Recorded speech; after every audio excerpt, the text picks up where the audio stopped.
Hello, क्या हाल चाल है जी। चलिए, जो चैप्टर नंबर 7 था उसके जो एग्जाम्पल कर रहे थे हम 5 तो कर लिए थे, उसके बाद वो 6 बच्चे में उनको करते हैं। ठीक है, तो एनसीईआरटी फिजिक्स का 7वां चैप्टर है प्रत्यावर्ती धारा, उसका एग्जाम्पल नंबर 6 आपके सामने बोर्ड पर लिखा हुआ है। इसको हम ध्यान से पढ़िएगा आप पहले, ठीक है। उसके बाद इसको इनको बारी बारी से करते हैं। देखो 6 के बाद 8 है, 9 है, 10 है, 2 बीच में वो छोटे छोटे हैं, उनको लास्ट में थोड़ी कभी बता देंगे आपको। ठीक है, ये इनकी थोड़ी सी कैलकुलेशन बड़ी बड़ी। तो देखो सबसे पहले आपको क्या देर का है, आपको देर का है कि एक 200 ओम प्रतिरोध एवं एक 15 माइक्रोफैराड संधारित्र है, इसी 220 वोल्ट या 50 हर्ट्ज से श्रेणीकरण में जुड़ा हुआ है। तो सबसे पहले तो वही तरीका क्या क्या देर का, ठीक है, तो लिख देते हैं।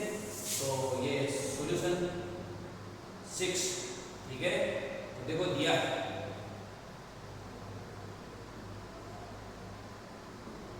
तो क्या क्या देर का है जी, 200 प्रतिरोध आर बराबर कितना है जी 200, ठीक है। उसके बाद देर का है 15 माइक्रोफैराड संधारित्र, तो सी बराबर है 15 माइक्रोफैराड, 15 गुणा माइक्रो तो उसके बाद -6, तो ये लो साहब, ठीक है। फिर 220 वोल्ट और 50 हर्ट्ज, तो ये है 11 में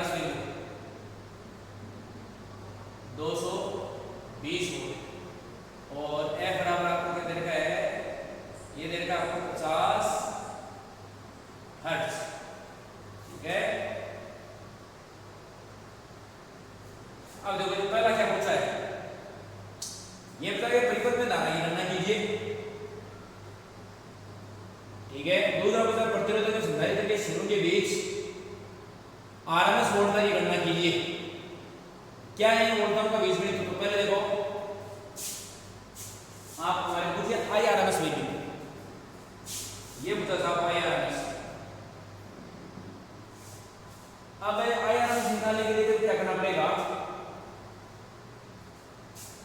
ये है आपकी आई आरएमएस बराबर, क्योंकि आई आरएमएस बराबर ये बी आरएमएस अपॉन जेड, ये जो न्यूमेरिकल देर का है वो है आर से परिपथ का, आपके सिलेबस में नहीं है लेकिन आर से परिपथ का है, ठीक है।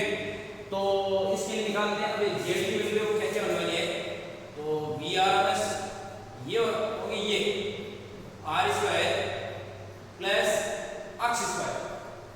अब हमारे पास अक्ष तो है नहीं, तो अक्ष तो निकालनी पड़ेगी, अक्ष तो निकालनी पड़ेगी, आर तो आपको दे रहा है, अक्ष निकालनी पड़ेगी हमारे को, ठीक है। तो निकाल लेते हैं, आर दे रहा है, अक्ष निकालते हैं। क्योंकि देखो क्योंकि अक्ष सी बराबर है 1/c ओमेगा बराबर है 1/c ओमेगा की रेटिंग 2πf, ठीक है। अब सारे रहेंगे, तो यहाँ से यहाँ अक्ष बराबर है 1/c, वो ऊपर दे रखा है 15 गुणा 10 की पावर -6, तो पाई की वैल्यू 3.14 f कितना 50 हर्ट्ज, ठीक है जी। अब देखो यहाँ से कोण डालोगे नीचे कितना 100, ये 50 को 2 से मल्टीप्लाई करोगे तो भी 100 आने वाला है, तो वैसे कैंसिल हो गया 100 से 100, तो क्या रहेगा ये वाला है, तो अक्ष बराबर क्या आएगा 1/15 × 314 गुणा 10 की पावर -6। देखो जी 1/15 को मैं 310 गुणा कर दूं 50 को 60 6 15 को 15 और 6 21 2 15 की 45 और 2 47 10 की पावर -6 को पढ़े जाऊंगा यूं, तो क्या करेंगे 10 की पावर प्लस 6 1 0 से नेक्स्ट पे यहां 5 बचिए, तो देखो जी अक्ष बराबर कितना आ गया जी 10 की पावर 5 बटे 471, ये 10 की पावर 5 में 471 का अगर आप भाग देंगे तो आपको मिलने वाला है 212.3 ओम। कितने मिलने वाला है जी, ये मिलने वाला है आपको 212.3, या अक्ष बराबर आ गया 212.3 ओम, ये आ गया, ठीक है। ये अक्ष का मान यहाँ रखिए, तो देखिए आप, तो आई आरएमएस बराबर वी आरएमएस कितना है 220, या फिर पहले एक काम करते हैं, पहले जेड निकाल लेते हैं, जल्दी लिखना होगा, तो देखो जेड निकालते हैं √, तो आर स्क्वायर की वैल्यू है 200 का वर्ग 212.3, तो 212.3 का वर्ग, तो देखो ये अंडर ऑफ, तो ये हो जाएगा आपका, देखो 2 का वर्ग 4, और ये डबल जीरो बनेंगे, 4 जीरो बनेंगे, ठीक है। 212.3 का ये कैलकुलेशन थोड़ी जटिल है, लेकिन प्रैक्टिस करने पर आपके लिए आसान हो जाएंगी। इनका वर्ग करने के बाद यह आएगा आपको 450.71.29, तो यह आएगा 450.71.29। हाँ जी, इनको आप ये 40,000 में आप जोड़ेंगे, ये 45,071.2 किलो को, तो हमारे पास आने वाला है 85,850.71.29, यह आने वाला है 850.71.29 या जेड वर्ग। इसका वर्ग निकालेंगे तो वो देर का है हमारे को, ये देर का है 291.67, 291.67 ओम, क्योंकि प्रतिबाधा प्रतिघात इनका सबका मात्रक ओम ही होता है, ठीक है। यह आएगा, अब देखो आईआर को समझाएंगे, देखो आईआर का सूत्र, तो वीआर कितना बटे जेड, तो ये 220 बटे ये कितना 291.67, ठीक है। ये पॉइंट आओगे तो देखो ये पॉइंट आओगे, ये एक तरह जाएगा, यहां पे पॉइंट इधर है, दशमलव के दाएं तरफ 2 जीरो है, तो 2 अंक 2 जीरो उठ जाएंगे, तो आईआर बस यह लगा के बराबर लिखेंगे, ये बटे 291, ये 29,67 का भाग देना है 22,000, तो आपके सामने आने वाले हैं 0.754, कितना आने वाला है जी 0.754, यानी आईआर की वैल्यू कितनी आ गई है 0.75, ये 754 एम्पियर। यह आगे साहब आपका पहला पार्ट अभी हल हुआ है, मतलब ये कंप्लीट हो चुका है आपका ये, ठीक है। फिर पूछा है कि प्रतिरोधक के संधारित्र के सिरों के बीच आरएमएस वोल्टता की गणना करो, देखिए करते हैं आरएमएस वोल्टता की गणना। तो देखिए सेकंड पार्ट, तो आप इसके स्क्रीनशॉट ले सकते हैं, देखो तुरंत माइंड में आना चाहिए, देखो आईआरएमएस बराबर है आईआरएमएस वीआर, ये पूछा है वीआरएमएस को जेड, जेड यहां पर है 8 सेमी पर, क्योंकि केवल आर और ये देते आपको, ठीक है। तो यार की प्रतिबाधा ये देगा r square plus x square, x से हमारे को जानना पड़ेगा कि r तो दे रखा है ऑलरेडी, तो x निकालेंगे 1 + c ओमेगा, ये 1 + c ओमेगा का 2 पाई f, तो 2 पाई के रूट 3.11 f 50, ये आपको c दे रखा है, कैलकुलेशन नीचे गुणा करके कैलकुलेशन करके आपके पास आ गया 212.3, ठीक है। तो फिर जेड निकालेंगे, जेड निकाल के फिर इसमें रखेंगे आप, तब आपके पास आईआरएस की वैल्यू मिलने वाली। सेकंड बात कर रहा है कि प्रतिरोधक एवं संधारित्र के सिरों के बीच, देखिए साहब प्रतिरोधक के, तो सबसे पहले देखो लिखेंगे प्रतिरोधक, प्रतिरोधक के सिरों के बीच आरएमएस वोल्टेज, देखिए वीआर, ये आरएमएस बराबर है आईआरएमएस इनटू आर के आर, ठीक है। आईआरएस की वैल्यू कितनी है, ये 0.754 इनटू आर की वैल्यू कितनी देंगे 200, कितने देंगे जी 200, देखो ये पॉइंट आओगे तो नीचे कितना 1000, 2 0 से 2 0 कैंसिल, 2 को मल्टीप्लाई करते हैं तो 200 का 8, 2 5 10, 1 2 7 17 15, एक के बाद पॉइंट ये आ जाएगा आपके पास वीआर, प्रतिरोधक के सिरों पर आरएमएस वोल्टेज दे देगी 150.8 वोल्ट, ये आने वाला साहब आपका, ठीक है 150 दी में, ठीक है। अब देखो साहब निकालते हैं, इतना समझ में आ गया है आपको, ठीक है। अब निकालते हैं, तो देखिए अब निकालते हैं हम लोग संधारित्र, देखो इसमें एक तो प्रतिरोधक का एक का संधारित्र, तो संधारित्र के सिरों, तो यहां लिखेंगे देखो संधारित्र के सिरों पर आर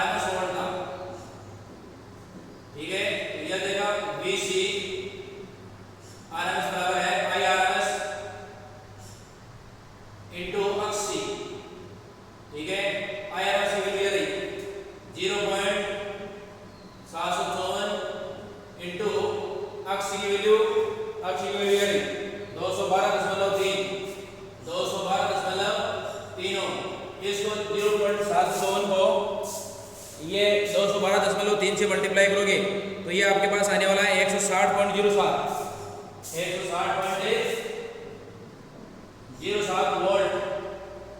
ये आ गया आपके पास VC RMS वोल्टेज।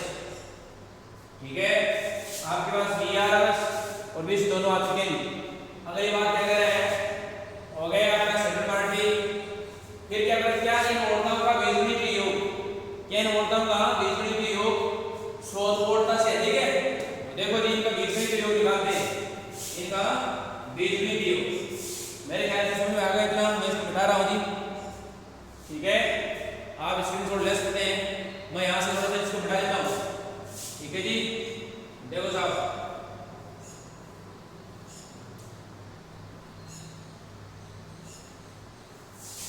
अब देखो ये कह रहा है क्या इन वोल्टों का बीजगणित योग। तो देखो यहाँ पर VRMS व VC RMS का बीजगणित योग,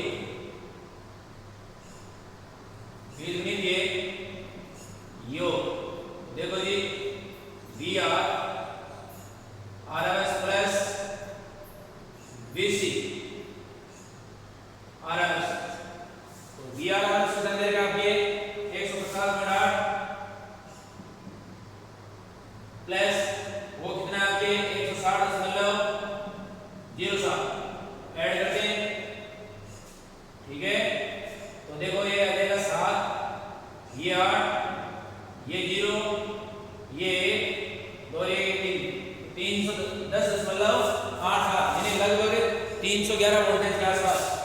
ठीक है, कितना आ गया जी, लगभग 300, या V बराबर लगभग कितना आ गया जी 311 वोल्ट, ये आ गया आपका। ठीक है, अब देखो साहब लगभग कितना आता है जी। अब ये क्या कह रहा है कि इनका बीजगणित लगभग 311 वोल्ट के आसपास आ गया। नहीं भाई 310.8 आता है ना, इसका मतलब 311 वोल्ट आ चुका है। तो ठीक है, ये कह रहा है कि इनका जो बीजगणित योग क्या वो स्रोत वोल्ट, और ये है RC परिपथ है। तो RC परिपथ में देखो आप, हम एक सदिश आरेख से इनका निकालने की कोशिश करते हैं जी। देखिए ये है लेते VR। अब आपको पता होना चाहिए कि VR हमेशा VC से पाई बटे दो कलाकोण आगे रहता है, मतलब VC पीछे रहता है जी। कितना पाई बटे दो, तो ये साहब ये है इधर VC, तो इनका परिणामी वो इधर आएगा, इसको लिखेंगे VRC। क्या लिखेंगे, VRC। तो परिणामी निकाल लेते हैं, देखें कितना आता है।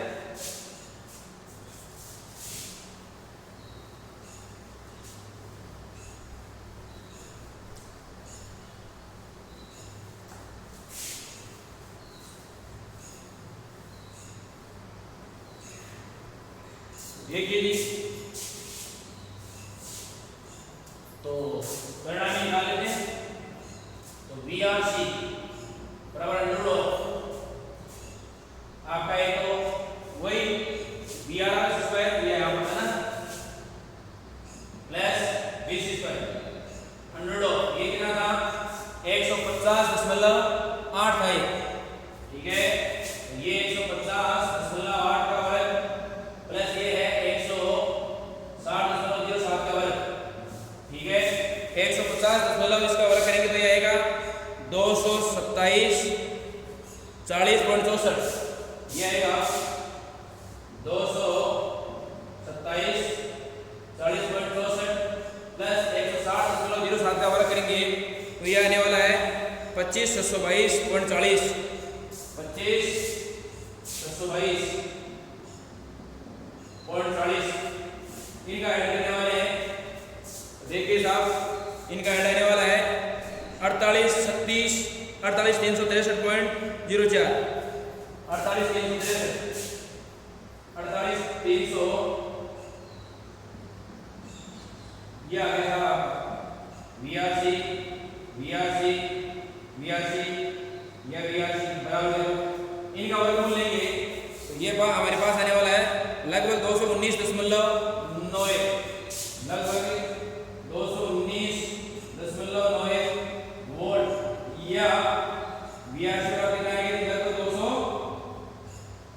20 वोल्ट। कहने का मतलब है कि जो आपका बीजगणितीय जो योग है वो आएगा 311 वोल्ट, और जो आपका जो स्रोत वोल्ट है, स्रोत वोल्ट देखिएगा कितनी देखिए, ये जो आपको देखा है कि स्रोत वोल्ट वो आएगा 220 वोल्ट। ये क्या कह रहा है जी, क्या इन वोल्टों का बीजगणितीय स्रोत वोल्ट से अधिक है? हाँ, ठीक है जी। देखिए इस प्रकार यदि दोनों वोल्टों के मध्य कालांतर की गणना, ठीक है,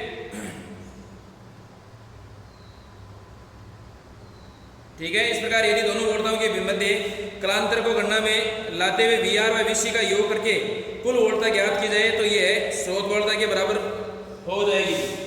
ठीक है जी, ये लो साहब, ठीक है। इसकी थोड़ी सी कैलकुलेशन जटिल है, लेकिन आप कोशिश करें, मतलब कैलकुलेशन जटिल, लेकिन जो आपका निकालने का प्रोसेस है वो इतना जटिल नहीं है, कोशिश करें आप, बहुत आसान हो जाएगा। ठीक है, उसके बाद अगला न्यूमेरिकल थोड़े से बड़े हैं इसकी कैलकुलेशन।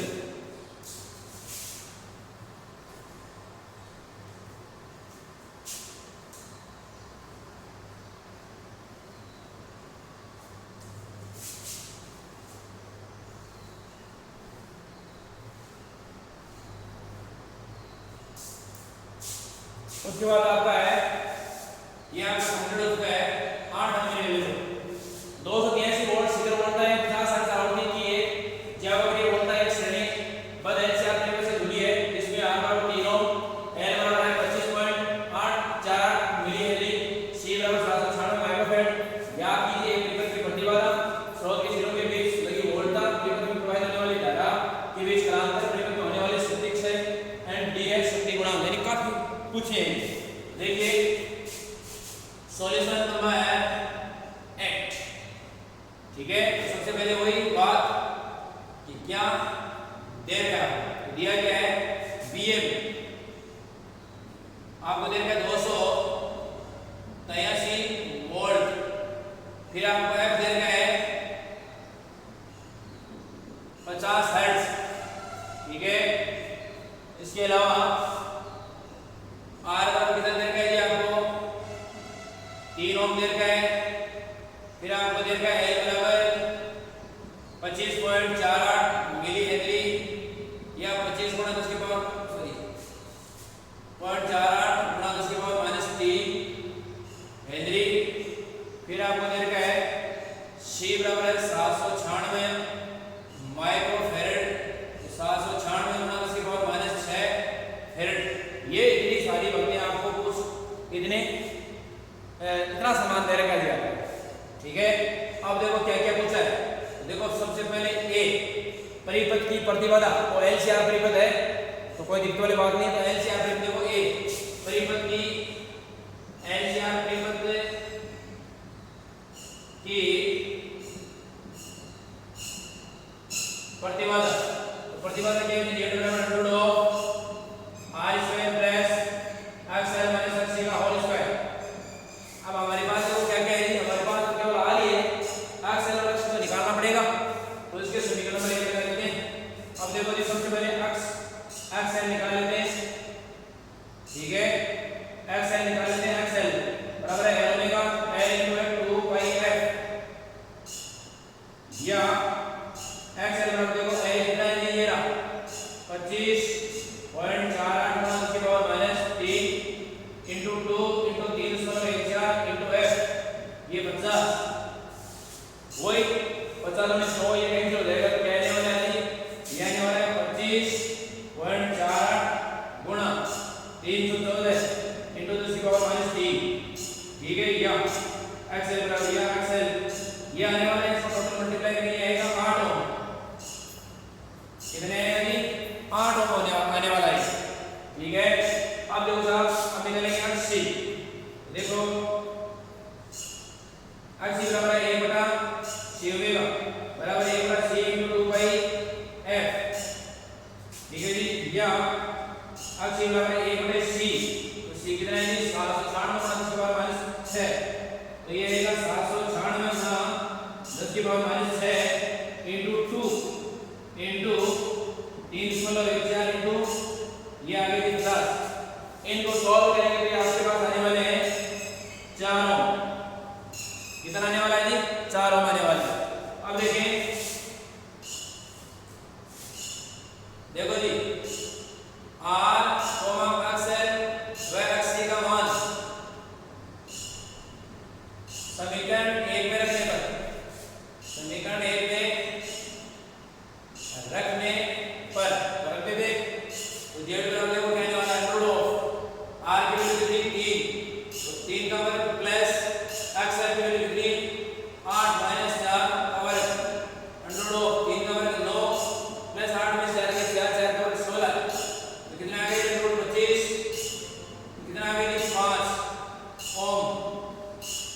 यह आ गया साहब आपका।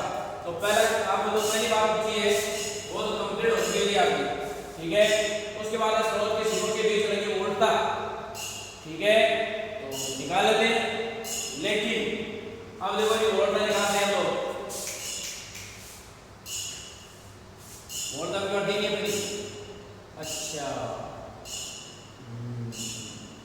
तो निकाल लेते हैं बी।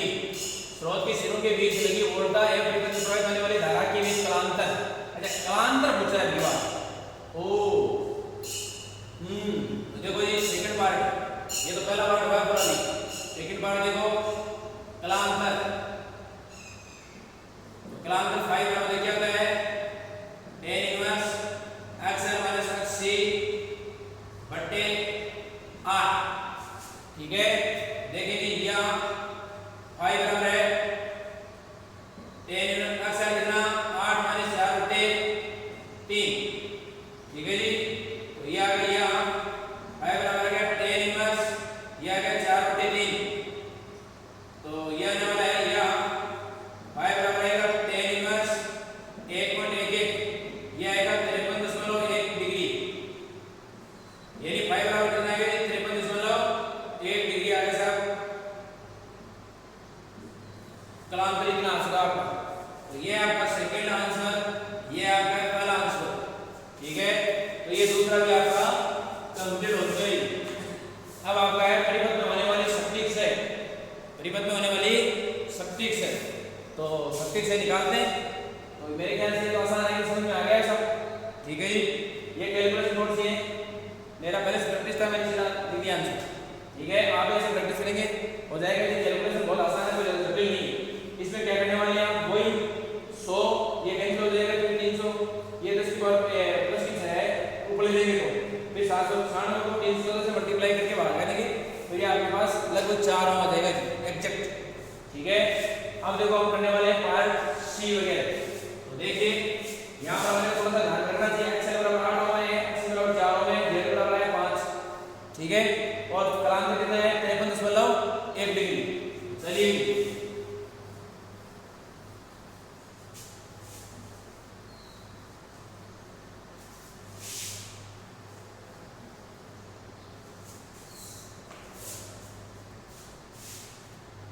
अब देखो जी पार्ट थर्ड निकालते हैं जी हम, ठीक है। तो बहुत आसान हो जाएगा हमारे लिए।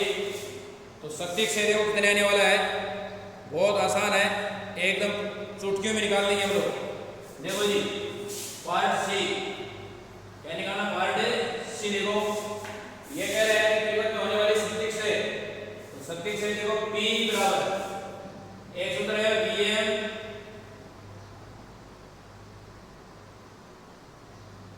Im cos phi, क्या है जी? Vm Im cos phi है था हमारे पास, ठीक है। अब देखो साहब, तो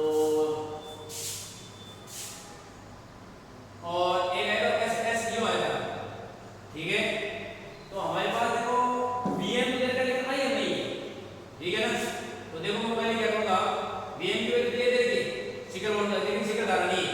देखो शिखर धारा निकालेंगे तो Im बराबर है Vm बटे Z।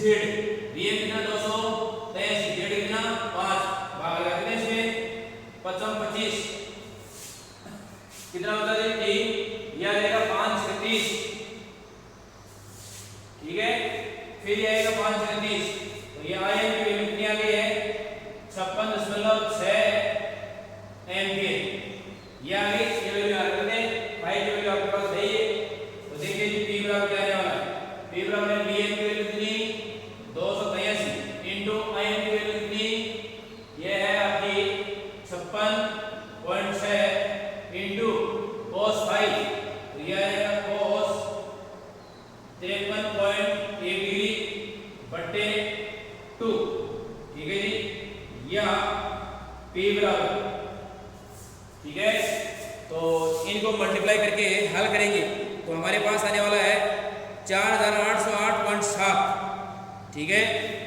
ये आने वाले को थोड़ा सा करते हैं 283 गुणा 56.6 इनटू इसकी वैल्यू आने वाली है 0.600 600 ओनली 3, ठीक है, बटे में 2 है, या पी का कितना है 4808.4, ठीक है, 4808.4 वोल्ट। ये आने वाला सवाल, ये आपका शक्ति से आने वाला है, मतलब ये थर्ड पार्ट का हो गया। अब आपका है शक्ति गुणांक, तो शक्ति गुणांक तो बहुत आसान है,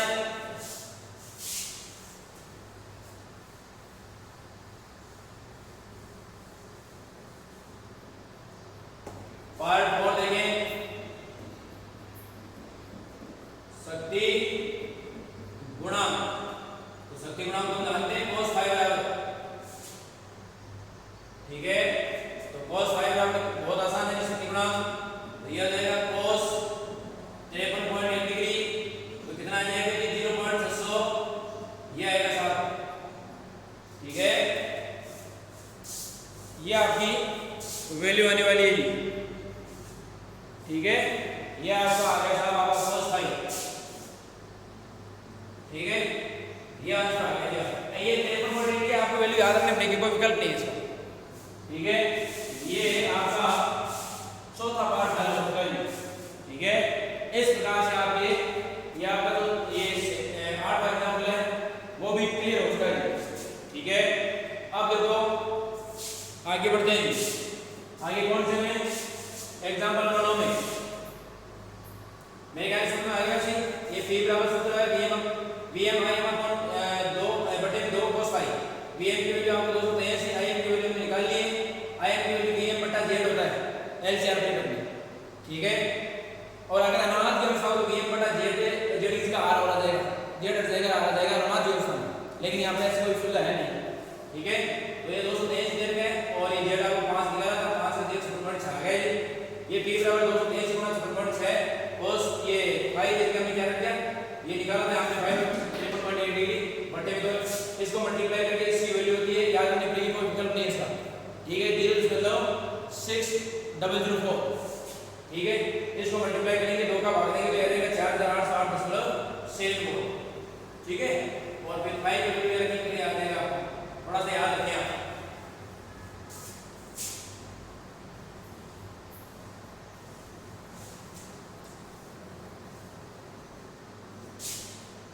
देखो साहब,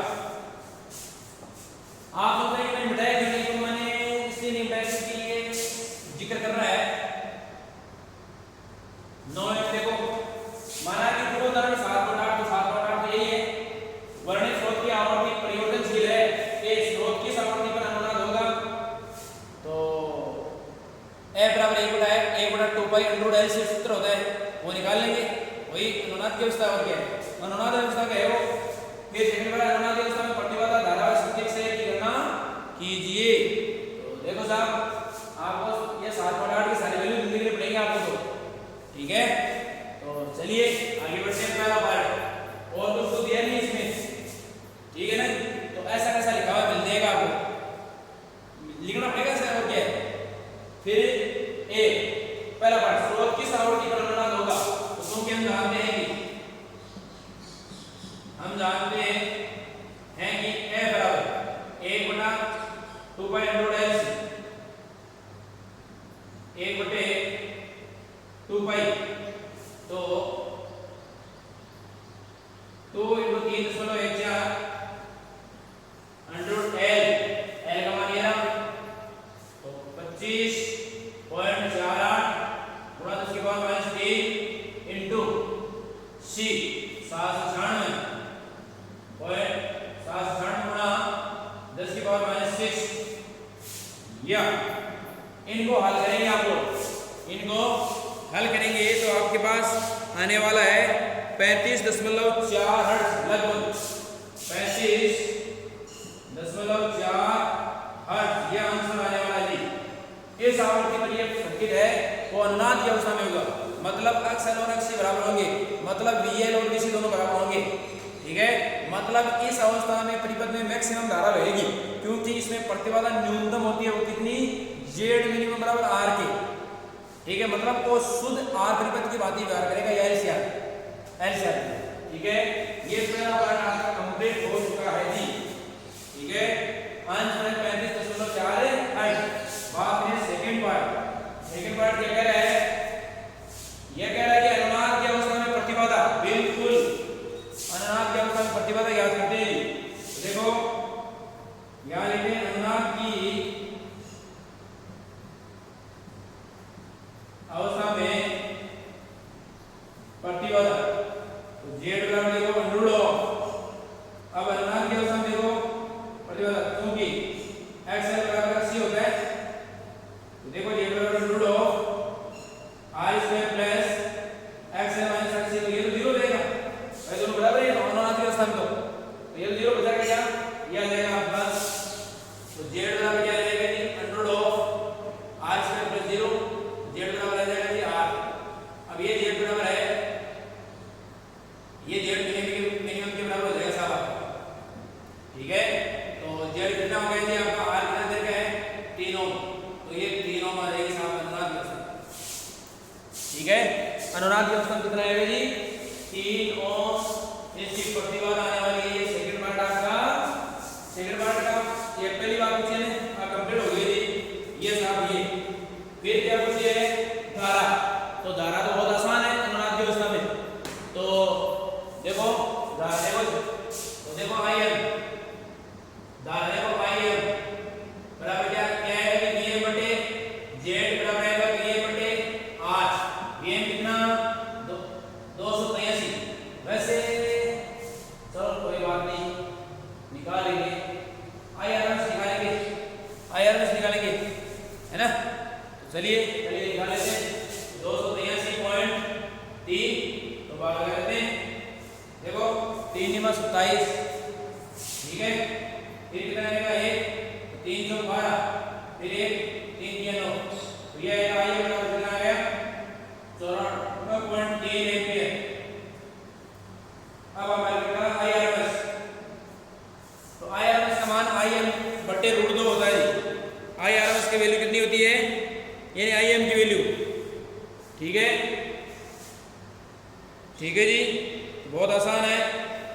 तो यहां से आईआरएस की वैल्यू बहुत ही आईएम बटे रूट 2, ये 94.3 बटे रूट 2, एक हम से प्रवेश कर देते इसका, तो रूट 2 को ऊपर नीचे मल्टीप्लाई कर देते, ठीक है, तो चलिए यह रहेगा आपका आईआरएस बराबर आ जाएगा 94.3 रूट 2 बटे 2, ठीक है। इस 94 इसको देखो थोड़ा सॉल्व कर लेते हैं, 94.3 में 1.414 बटे 2, रूट 2 की वैल्यू होती है 1.414, इन दोनों को ऊपर वाले को गुणा करके फिर हम 2 का भाग देंगे, तो हमारे पास वैल्यू आने वाली है 66.71 एम्पीयर।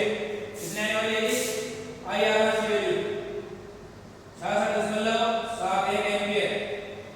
एक तरीका तो ये, एक देखो यहां से भी लिख सकता है, और तो तरीका देखो वो देखो बताओ आईआरएस बराबर, अब वीआरएस बटे जेड, अब वीआरएस भी नहीं दे रहा है आपको, दे रहा है वीएम, तो वीएम बराबर क्या होता है जी वीएम बराबर होता है रूट 2 इंटू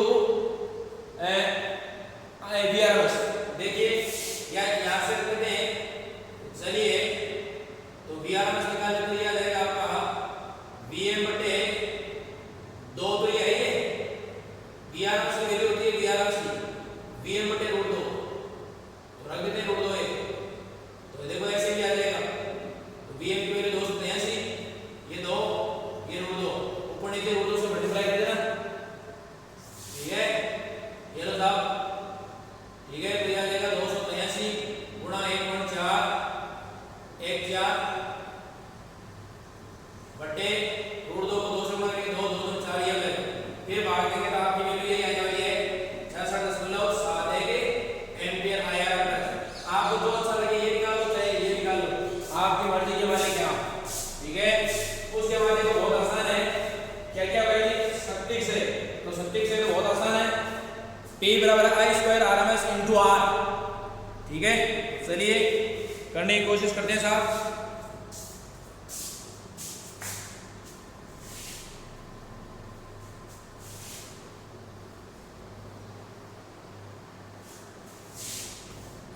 ये बेटे सटीक से देखो,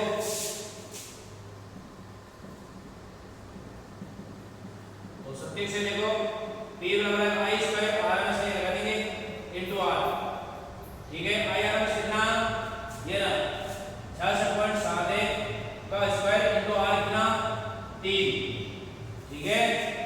देखिए जी, तो इसका वर्ग करेंगे,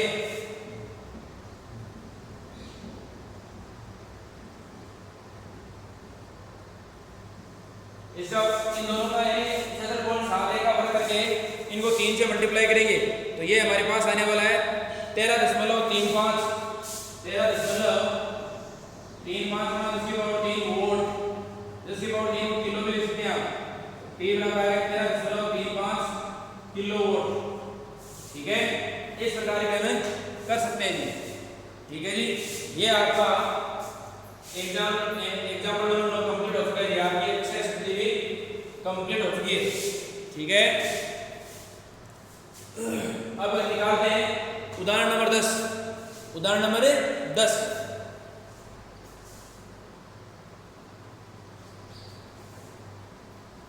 अब देखो जी,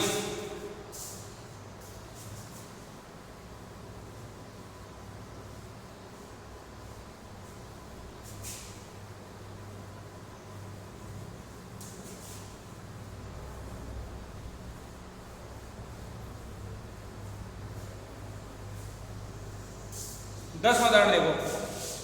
10वां उदाहरण क्या कह रहा है कि दर्शाइए कि एलसीआर परिपथ, दर्शाइए कि एलसीआर परिपथ में मुक्त ध्रुव में संधारित्र एवं प्रेरक में संचित ऊर्जाओं का योग समय के बदलने पर भी नहीं बदलता है। तो देखिए साहब, बहुत मस्त तरीके से बताएंगे आपको, ठीक है। देखो जी, एक सर्किट बना देते हैं आपको,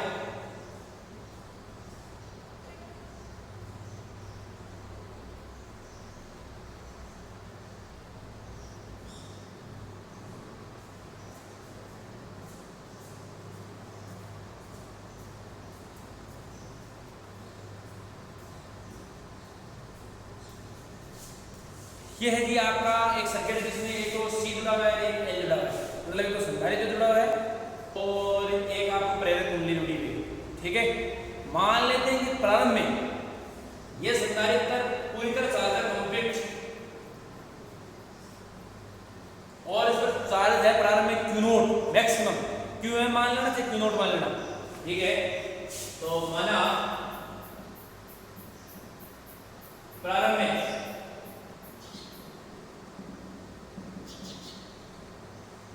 संधारित्र पर आवेश Q नोट है भाई, प्रारंभ में मतलब ये यहाँ पर धारा नहीं बड़ी है, तो ये जो है सर्किट है इसमें जो टोटल एनर्जी है, कुल ऊर्जा, वो संधारित्र में संचित कुल ऊर्जा के बराबर ही होने वाली है, ठीक है। तो संधारित्र में संचित होने वाली विद्युत ऊर्जा तो कितनी होने वाली है, देखो UE बराबर है 1/2 Q note square upon C, ये होने वाली था, मतलब पूरे है इस सर्किट पूरे की, ठीक है, कोई धारा नहीं बह रही, ठीक है। अब देखो साहब, मान लेते हैं कि इसमें हमने ये लो साहब सर्किट ऑन कर दिया, हमने यहाँ सर्किट बंद कर दिया है, धारा बह रही है। अब धारा बहेगी तो इसका मतलब यहाँ से भाई धारा बहेगी तो मान लीजिए बहेगी धारा से, तो इसमें से आवेश कम होगा भाई, धारा बहनी शुरू हो जाएगी, और धारा जैसे ही बहेगी तो इसका मतलब ये एलसी सर्किट में ऊर्जा का दोलन, मतलब ये आपकी ऊर्जा का दोलन शुरू होना शुरू हो जाएगा एलसी परिपथ में, ठीक है भाई। हमने धारा नहीं बह रही थी तब तो जितनी भी ऊर्जा थी वो सारी संधारित्र में स्टोर थी, प्रेरक कुंडली में थी। अब जैसे आपने सर्किट ये ऑन किया है, स्विच ऑन किया, कुंजी को ऑन कर दिया, तब धारा बहने लग जाएगी। इसका मतलब क्या है कि जो ऊर्जा है वो एल से एल में, एल से सी में दोलन करना शुरू हो जाएगी। मान लेते हैं कि इनके दोनों की आवर्ती है वो है ओमेगा, सॉरी ओमेगा बराबर है 1/√L, ठीक है, और यहाँ ओमेगा स्क्वायर बराबर है 1/L, ये समीकरण नंबर 2, ठीक है। माना किसी टाइम मतलब प्रारंभ में नहीं बीच में, माना किसी समय t पर, देखो माना किसी समय स्मॉल टी पर परिपथ में क्यू आवेश टी पर परिपथ में क्यू आवेश, ठीक है, वह धारा आई है, ठीक है। अब तो देखिए, तो क्यू बराबर देखो Q not cos omega T, यहां पर कोस क्यू लिया है, हम ये बताएंगे साइन क्यू नहीं लिया सर, यहां पर क्यू बराबर Q not cos omega T, ये समीकरण में लगा लेते हैं हम लोग 3 तथा धारा देखो I बराबर तो dq अपॉन dt, तो करते हैं इसका अवकलन, तो q not omega sine omega T, ये भी माइनस का, क्योंकि कोस थीटा का अवकलन माइनस का साइन थीटा होता है, ठीक है। और ओमेगा टी तो ओमेगा टी का फिर अवकलन करेंगे, ओमेगा आ जाएगा यहाँ पर, तो ये आ जाएगा हमारे पास I बराबर क्या आएगा माइनस का q not omega sine omega T, ये आ गया हमारे पास I की वैल्यू समीकरण नंबर 4, ठीक है। अब हम क्या करेंगे समय t पर, मतलब ये अब सर्किट ऑन कर दिया तो इससे ज्यादा ही, मतलब अब आना होगा इसमें भी समय t पर, ठीक है। ये कंप्लीट खाली भी नहीं है, ये कंप्लीट भरा भी नहीं है, ठीक है। उस समय हम क्या करेंगे समय t पर, देखो समय t पर संधारित्र में संचित ऊर्जा, संधारित्र में संचित ऊर्जा u e बराबर देखो 1/2 q square upon c, q not नहीं आने वाला है अभी इसमें, समय t को तो आवेश q ही है, तो 1/2 q स्क्वायर अपॉन c, देखो 1/2 q की वैल्यू हो गई समीकरण 3 में, देखो तो क्या देगा q not cos omega t का होल स्क्वायर बटे c, या देखो या u e बराबर देखो 1/2 तो q not square cos square omega t बटे c, ये आ गया साहब, ठीक है। अब इसी समय t पर, मतलब ये समय t पर संधारित्र में संचित ऊर्जा है, संचित विद्युत ऊर्जा है, सही कौन सी ऊर्जा है ये, विद्युत ऊर्जा है, ठीक है। अब देखो इसी प्रकार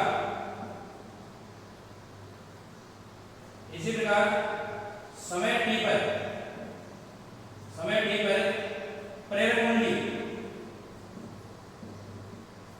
प्रेरक कुंडली में संचित चुंबकीय ऊर्जा, तो um बराबर 1/2 इसका समीकरण लगा देते हैं 5, 1/2 li स्क्वायर, ये होता है, देखिए साहब, तो um बराबर 1/2 l रख लेते हैं नल, ठीक है।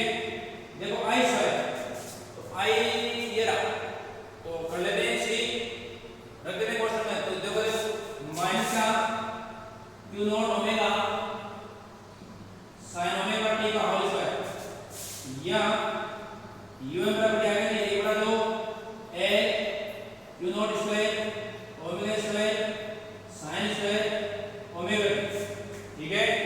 ये लगा देते हैं हम लोग, ये थोड़ा सा शॉर्ट में कर लेते हैं, या um बराबर 1/2 l omega l q not square into omega square की वैल्यू, ओमेगा स्क्वायर की वैल्यू यहां से आओ, ये रहा समीकरण 2 में, आओ ओमेगा स्क्वायर की वैल्यू रख देते हैं 1/l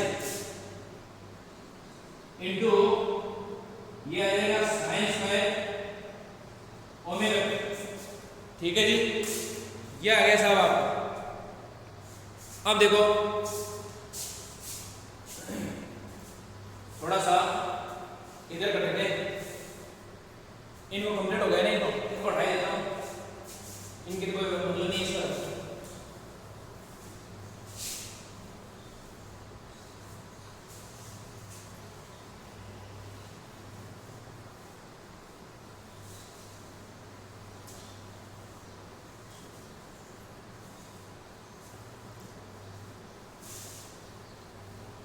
हाँ जी, अब देखो तो u बराबर कितना आ गया, देखो कटने वाले काटते हैं, एल से एल कैंसिल हो चुका है जी। तो यूएम बराबर कितना आ गया है, यूएम बराबर आ गया है 1/2 q naught square c sine square omega t. ठीक है, ये देखो ये समीकरण लगा देते हैं 6।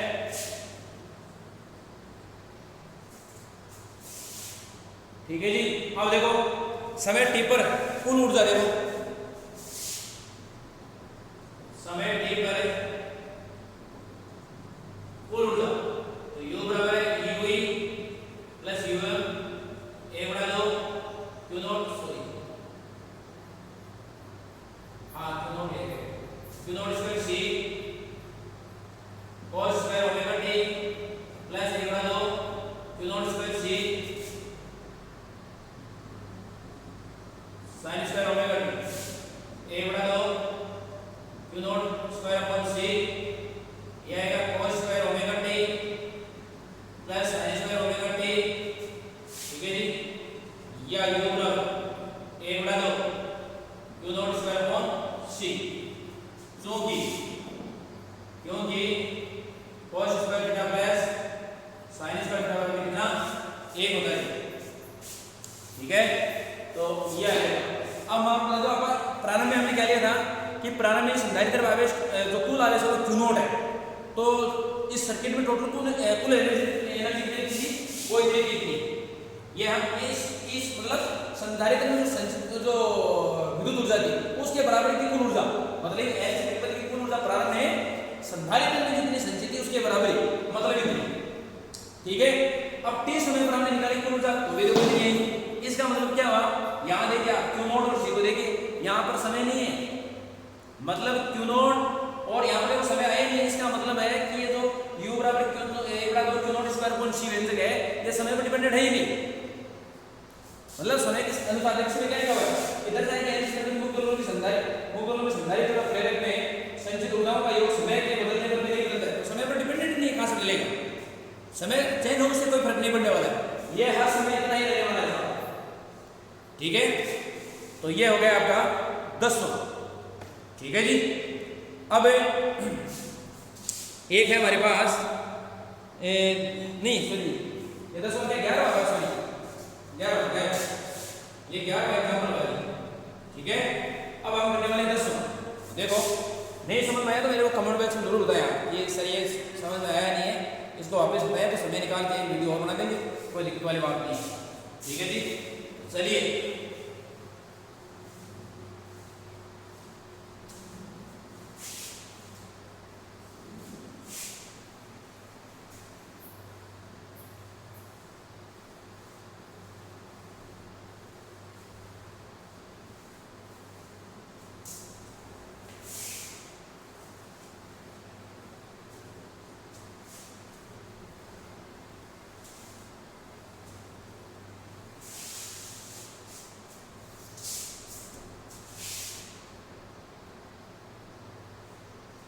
देखो साहब आपके एक 10वां उदाहरण दे रखा है, एग्जाम्पल नंबर 10 मैं पढ़ लेता हूं। ये कह रहा है कि किसी हवाई अड्डे पर सुरक्षा कारणों से किसी व्यक्ति को धातु सह सूचक के द्वार पथ से गुजरा जाता है। यदि उसके पास कोई धातु से बनी वस्तु है तो धातु सह सूचक में एक ध्वनि निकलने वाली है, यह सूचक के सिद्धांत पर यह कार्य करता है। तो देखो मैं आपको बताऊं कि जो एयरपोर्ट वगैरह है या फिर मेट्रो स्टेशन है, वहां पर एक इस प्रकार का दरवाजा बना होता है, इस टाइप का, हर व्यक्ति को इसके अंदर से गुजरना पड़ता है। और मैं आपको बता दूं कि ये अनुनाद के सिद्धांत पर कार्य करता है, पहली बात। ठीक है, अब देखो जी ये एक्चुअली क्या होता है, ये तांबे की कुंडली हुई होती है। ठीक है, अनुनाद के सिद्धांत पर कार्य करता है। अगर आप जैसे गुजरेंगे इसके अंदर से, अगर आपके पास कोई धातु टुकड़ा नहीं है तो ये बिल्कुल आवाज नहीं करेगा। लेकिन अगर आपके पास कोई भी धातु का टुकड़ा है, मान लीजिए आपने जेब में रखा हुआ है, तो जैसे आप इसको लेके गुजरेंगे तो इस अनुनादी परिपथ की जो प्रतिबाधा जेड है, जेड वो परिवर्तित हो जाएगी साहब, और जेड परिवर्तित होते ही आपको पता है कि आई बराबर होता है वी अपॉन जेड, तो जेड परिवर्तित होते ही ये धारा चेंज हो जाएगी, ठीक है। और धारा चेंज होते ही वो क्या करेगी, सर्किट में एक चेतावनी स्वरूप ध्वनि मतलब देती है, ये सुनाई देती है, चेतावनी देती है, वो बिप की ध्वनि सुनाई देती है आपको। क्यों देती है? क्योंकि धारा में परिवर्तन होता है भाई, जैसे आप कहेंगे तो प्रतिबाधा जेड में परिवर्तन होगा और प्रतिबाधा परिवर्तन में धारा में परिवर्तन होगा, और जो धारा में परिवर्तन है वो हमारे को एक संकेत के द्वारा, एक बिप की ध्वनि के द्वारा सुनाई देता है, ठीक है। तो चलिए आज के लिए इतना ही, जो कुछ भी बचा कुछ है उसको अगले वीडियो में पूरा कर देंगे, ठीक है।